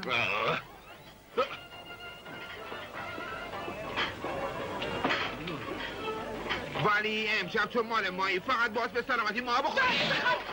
جوانو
آخه واجب بود اینقدر مشروب بخوری؟ اگه نمیخوردم که نمیتونستم اینقدر کتکشون بزنم. اما دیگه نونمون آجر شد. اگه مفتی هم بخوایم بریم بخونیم مدیر کاباره دیگه رامون نمیده. قصهش نخور. تا وقت که زمین خدا رو زیر پامون نکشیدن و آسمونی به این قشنگی هم بالا سرمونه است. خدا بزرگ است. خدایش دهن رو بیروزی نمیذاره. قربونون دهنت برم. چقدر من خوشم امشب.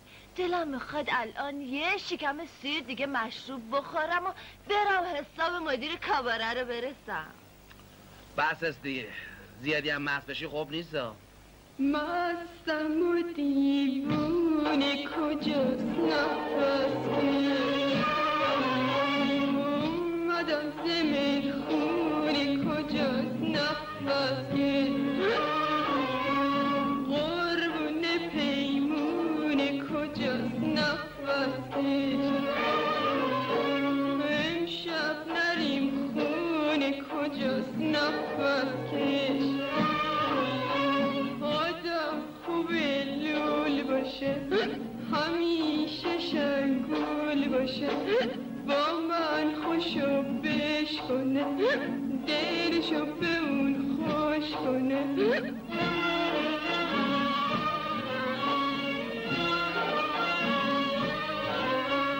من چه شاد و لولم امشب من چقدر شنگولم امشب وای وای وای عزیزم فولم امشب عزیزم فولم امشب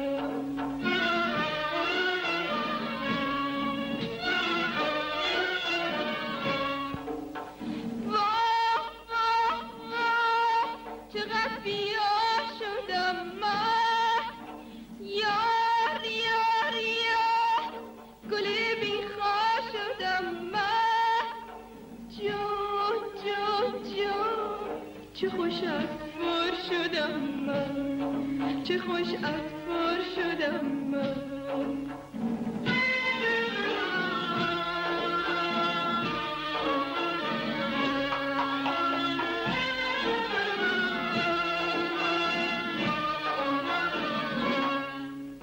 منم اشو خوندم چیزی که نگفتم وای بیگی نگرم که دارم میافتم تو رو دوست دارم خیلی مال خودم هستی جان یا حبیبی یا لیلی مال خودم هستی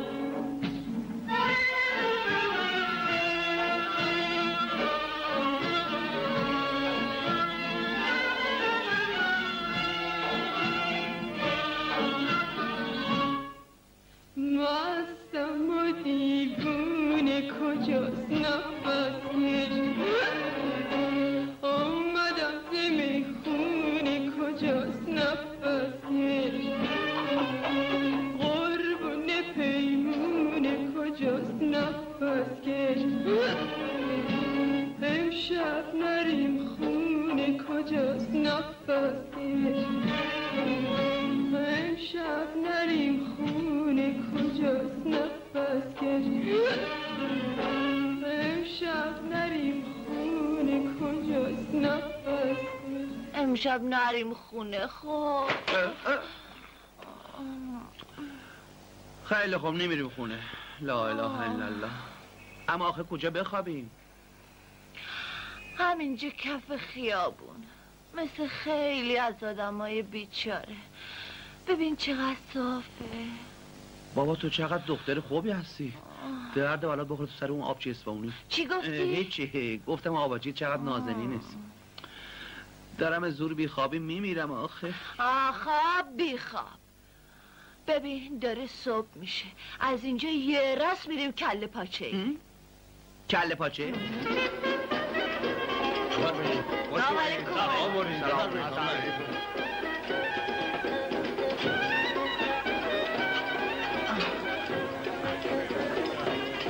چی بذاره برای تو؟ عرض بشه اول 2 تا پاتیل چلیت بیار بعدش هم 2 تا زبون 2 تا مغز 4 تا پاچه یه خودم شله و بناگوش از این دری بریا زود باش بینم همین الان قربون اون وجودت دارم که اینقدر داخل مایی محمد پاچه میخوری؟ اصلا آباجیت نمیدونه معنی کله پاچه چی هست نمیدونم خدا قربونش برم روز که تو همشیرده به این دنیا فرستاد چه فکری کرد یکی مثل تو اینقدر بیریا و خودمونی یکی هم مثل اون آباجی تلخ و به دست سوخته مگه خواهر من چه عیبی داشت؟ خیلی عیب داشت مثل که چیز آسمون افتاده بود همش پیس افاده میکرد هی ثروتشو به رخ من میکشید کشت من از بس که گفت برو با این زندگی نکبت باره خلاصه ما 2 تا تیکه هم نبودیم اما تو درست تیکه خود منی میدونی آباجی نازی به درد چی میخوره؟ به درد همون حاج روغنی کچل بیریخت بده سوخته شیکم گنده ناراحت نباش آخرش طوری میشه دیگه نمیخوام طوری بشه پولایی که تا حالا خرج کردم به من بدی من برم دیگه دختر نمیخوام نخواستم مشته گرفتم گرفتم خوب هم گرفتم مچشون را گرفتم مچ هر دوشون را گرفتم. منظورت کیه؟ همون فراری ها. خیال کردی توی این کله گچ است، توی این جمجمه پر از مغز خالصش، با یک سلسله عملیات مخفیانه و محرمانه، با 1000 جور کلک جیمز بوندی تمام دفاتر ثبت و عقد و ازدواج و طلاق اصفهان را زیر و رو کردم. اثری از ازدواج این دوتا با هیچ زنابنده‌ای در این دنیای وانفسا پیدا نشد که نشد. کدوم ازدواج؟ من که هنوز غلطی نکردم. شما رو نمیگویم، اون دوتا ملعون حبیب و پروین خانم رو میگویم. نفهمیدم چی میخوای بگی؟ میخوام بگم اونها سر ما رو کلاه گذاشتن، یعنی هنوز ازدواج نکردن. راست میگی؟ به جان عزیزی؟ بگو تو بمیری. تو بمیری. پس نباید معطل شد. باید فوراً بریم تهران پروین و اون راننده احمق رو دستگیرشون کنیم.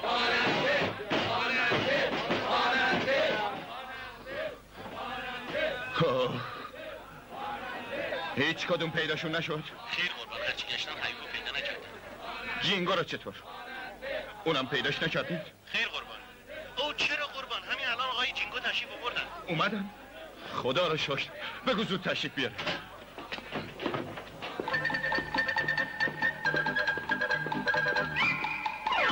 سلام آقای جینگو. قربونت برم، هرچه زودتر برو برنامه‌تو شروع کن. ببین مردم چه سر و صدایی را انداختن. 1500 تومن فیکس. چی؟ خیلی خب باشه، با هم یه جوری کنار میایم. دور و بر 1000 تومن. گفتم 1500 تومن فیکس. چانم نزنید. چه خاکی به سرم بریزم. خیلی خب باشه، بفرمایید برید برنامه‌تون اجرا کنید. نمیرم. آخه دیگه چرا؟ هرچی که گفتی قبول کردم. ولی تو به من توهین کردی، به هنر من توهین کردی. باید زانو بزنی و رسما ازم معذرت بخوای. آخه این صحیحه. بله، تا تو باشی دیگه به هنرمند توهین نکنی. خیلی خوب، معذرت میخوام. من اینجوری معذرت قبول نمی کنم، باید زانو بزنی. جینگو جان، حالا پای منو ماچ میکنی و معذرت میخوای. بعدم 1500 تومن نقد میدی تا برنامه رو برم اجرا کنم. آه خدایا چیکار کنم؟ سلام علیکم. شما حاضرین برنامه اجرا کنین؟ البته همه الان میریم با اجازه شروع میکنیم. این کثافتا رو فوراً از اینجا بندازید بیرون. به چشم، اطاعت میشه. بیاید. این کثافت فوراً از اینجا بندازید بیرون. بیرون. 1000 تومان. بیرون. 500 تومان. بیرون. 400 تومان. بیرون. 100 تومان. 200 تومان. 10 تومان. مزنی. کسر پشت ببینم. با چی شده؟ آقا گفتن دوباره جینگو رو بندازیمش بیرون. چرا این بابا اینقدر بالا پایینش میندازه؟ من چه میدونم کسر، تو که اخلاق آقا رو میدونی، با هر کی بد باشه دستور میده از پلا بندازیمش 50 بیرون. تومانم میدم، خواهش میکنم. شبی 100 تومانم میدم. ببینید آقایون، خواهش میکنم.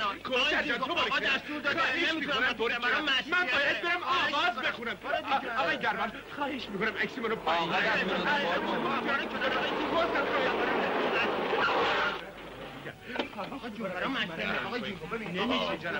همینجاست، تو روزنامه نوشته بود. اینجا نقاشخانه است، من به نقاشخانه پا نمیگذارم. داخل رقاصا که نمیریم، میخوایم بریم تو دفتر رسمیه.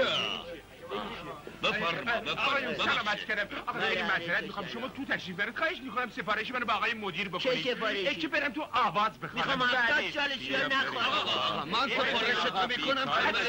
برو کنار جلو.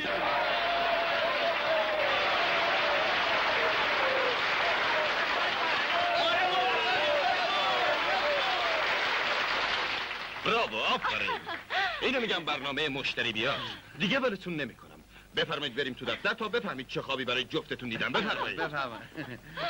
شما افتخار کاباره من هستید. میخوام یه قرارداد 5 ساله باهاتون امضا کنم. خلاصه تا عمر دارید باید تو این کاباره عمر دارید باید در زندان بمانید. تا عمر داری باید به آه من بسوزی. چه دیگه زنی که حق مسلم منه براریش نگیفمده. بازم شما 3 تا 5 دار پیدا شد. حق باز دروغگو، دیگه نمیتونی ما رو گول بزنی.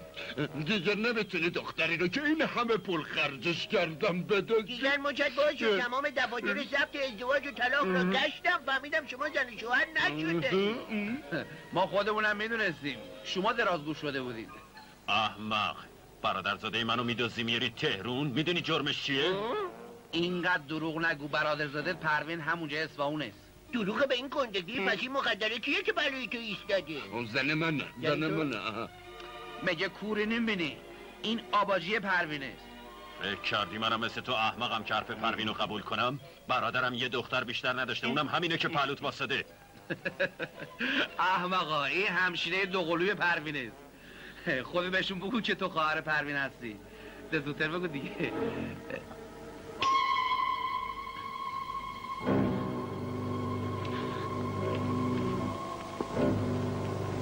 پس اینا راست بگن؟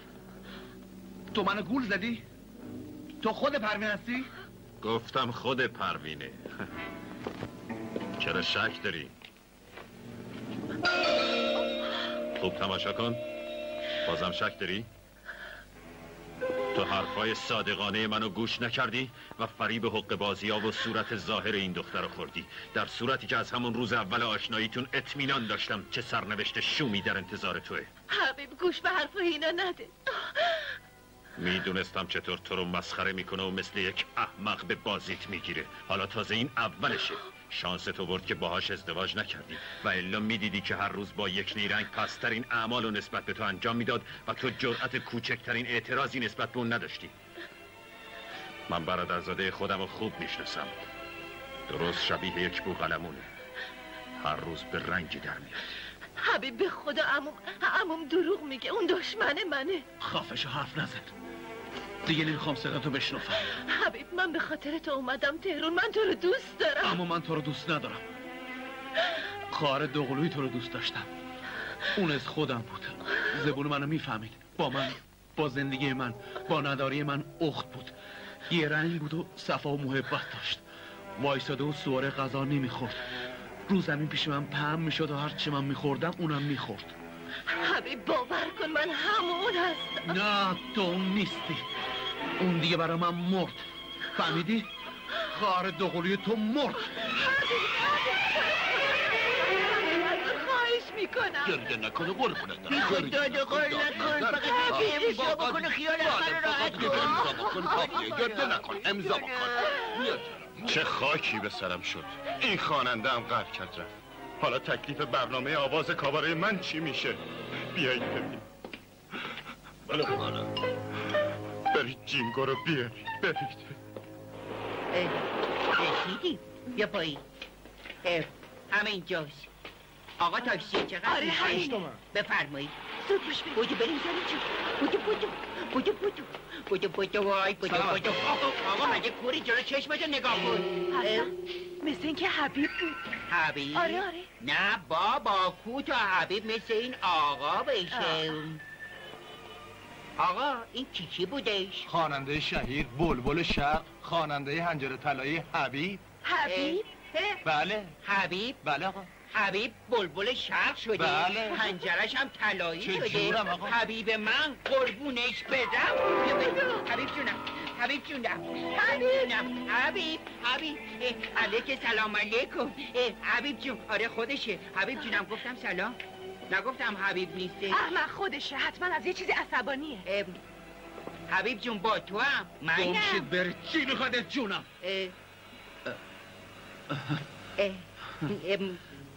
ببخشید حواسم پرت بود. چه از اصفهان اومدی؟ همین حالا رسیدیم. چطور شده؟ هیچی، از همه چه دیگه سیر شدم. همه حقه بازن، همه موزیان، همه بدجنسن، همه دروان. از همه سیر شدم، از همه بدم میاد. از دنیا، از تو، از پدرت، از جد و آبادت. من دیگه چرا؟ مگه من چی کار کردم؟ برای اینکه دیگه به تو هم نمیشه اطمینان کرد. تو هم ممکن است مثل بوقلمون رنگ عوض کنی، 1000 جور به من نارو بزنی.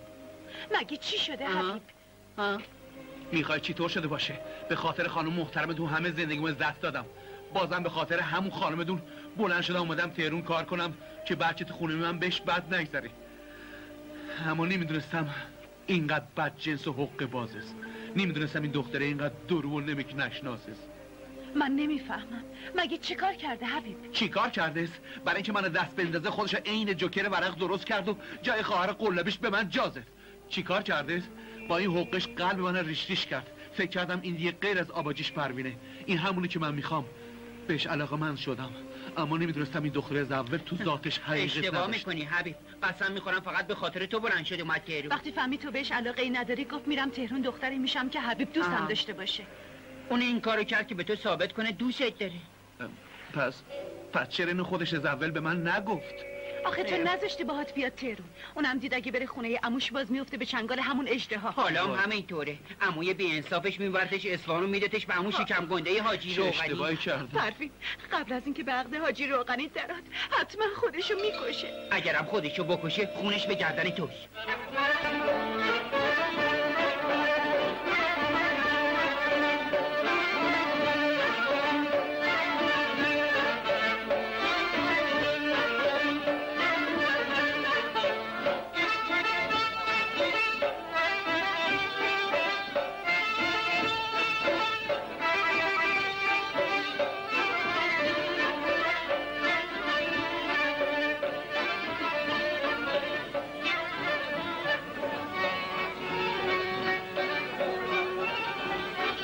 چرا خبر مرگش آقا محضره نیومد؟ میاد، عجله نکن.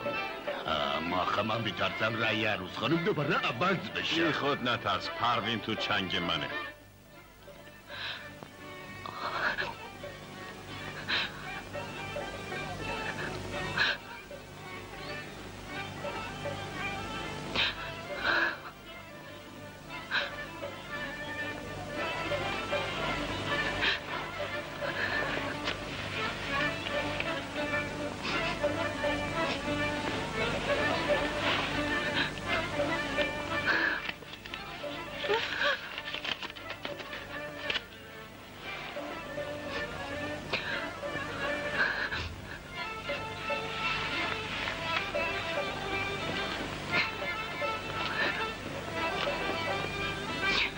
خدایا منو ببخش. من نمیتونم با این مرد بد سرشت زندگی کنم. هیچ کس رو جز تو ندارم، تو هم که کمکم نمیکنی. پس چاره جز خودکشی ندارم. چی کار میکنی؟ اگه خوردنی است با هم بخوریم.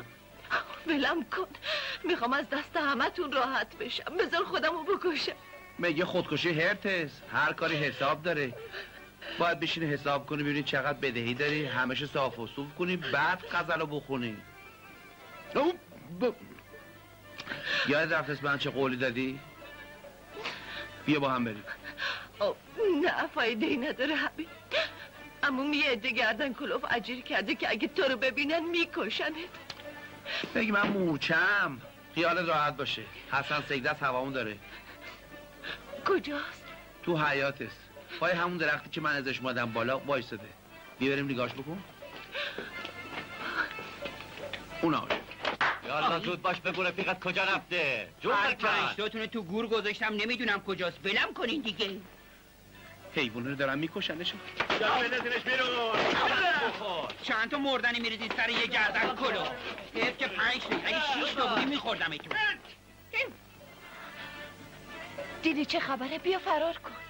فرار بی فرار. یا باید امشب من از بین برم یا اینکه تو رو بیشورت بکنم. یالا باره گم شون دیگه هم اینجا پیدا بشه.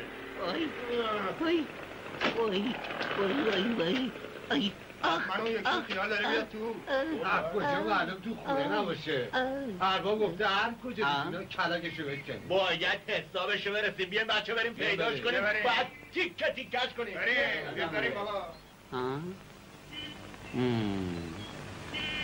آره والا چند تا مشتری طلاقی داشتم رفتم کارشون راه انداختم و باید برگشتم. مثل مسلسل صیغه عقد و جاری کنی. خیالت راحت همینجا باستم در هیچ کس حق نداره بفرمایید. یا الله یا الله. قربونت برم الهی. چرا تنهای عزیز دلم مگه من مردم؟ به به چه عروسی چه ملوسی. قربون القد قشنگت برم. آقا محضری 3 دست لباس عروس براش خریدم. گفتم هر کدومشو که مایله بپوشه. بذار قیافه قشنگ تو ببینم. مثل این که اینو بیشتر پسندیدی. آره پروین جون بازم جوابمو نمیدی نه؟ گوش کن پروین، دلم نمیخواد عصبانیم کنی. هرچه آقا فرمودن زود بله رو میگی و خودم و خودتو راحت میکنی. در غیر این صورت به خاطر یک بله گفتن که کشتن لازم نیست. اصلا دختران امروزی دیگر در موقع عقد بله رو نمیگوین. پس بله رو کی میگن؟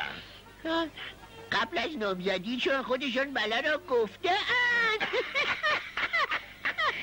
یعنی پروین خانوم هم از 100 سال پیش بله رو گفتن. او قربونه اون بله گفتن دارم. اخ زنی از حکم میزنی. باشه من همه چیزتون رو تحمل میکنم. باشه تا به موقعش. زود باش آقا سیگار رو بخون و سنبالش بسم الله الرحمن الرحیم. به نام نامی ذات اقدس پروردگار، اون که برای تولید مثل ما را امر به ازدواج فرمود. دوشیز پروین خانم، آیا اجازه دارم شما را در مقابل 500 زمان و رایج مملکتی و 50 مشغال طلا و 1 جلد کلام الله مجید شما را به عقد دائم و نکاح قائم آقای حاج محمد تقی روغنی درآورم؟ قبول است؟ وکیلم؟ خدا شما که فرمودین پروین خانم قبلا بله گفتن، دیگه احتیاجی به بله اضافی نداریم. از نظر قانون شهر بایستی یک بار دیگر هم اینجا باز هم بله را ذکر کنم. زود باش جواب بده. بگو بله. بله. مبارک هستن جوان. بگو عروس خانم بله را گفتن. عروس خانم بله را گفتن.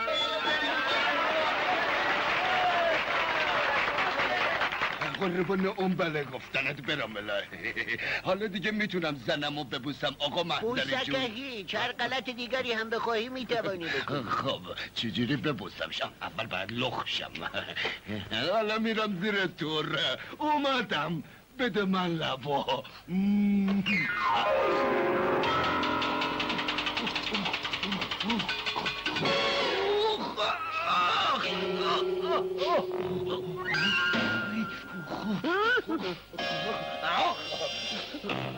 عیبی نداره، دوشش معلوم از خیلی داغ است.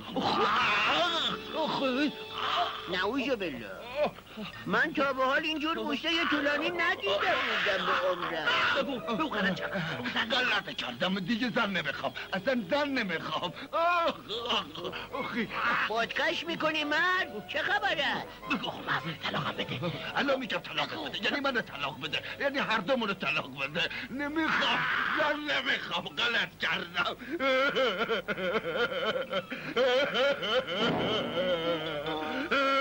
این بردن طلاقش بده، من اصلا زن نمیخوام. چرا؟ برای که اخلاقون با هم سازگار نیست. وای نعوذ بالله، وای خدا جو. بیا تو. بیا خدا. آخ زن نمیخوام.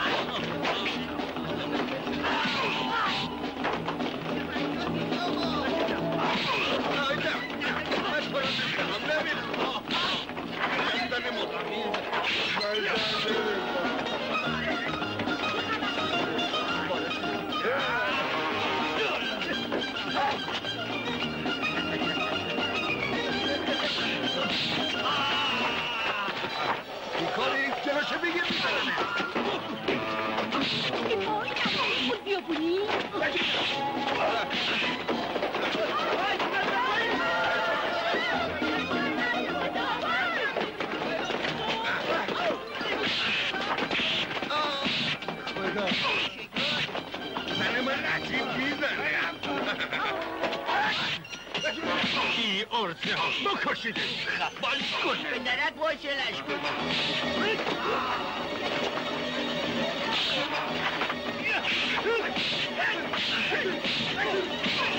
احتیالات منتر کنم. خب بابا گفتم منتر کنم. مال که نمیتونن درارم. خب باید در زیاده.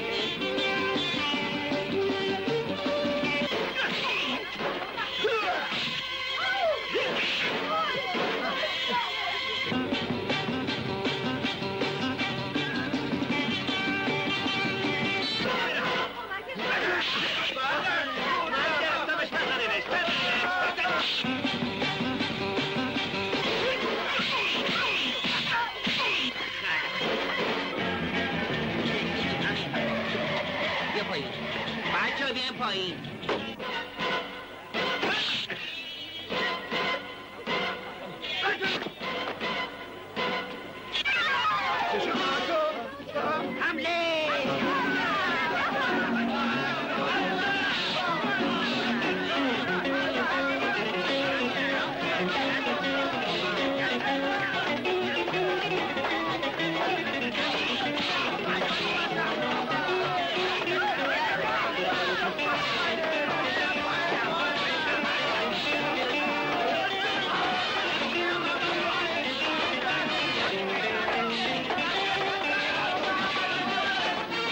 سلام علیکم. سلام.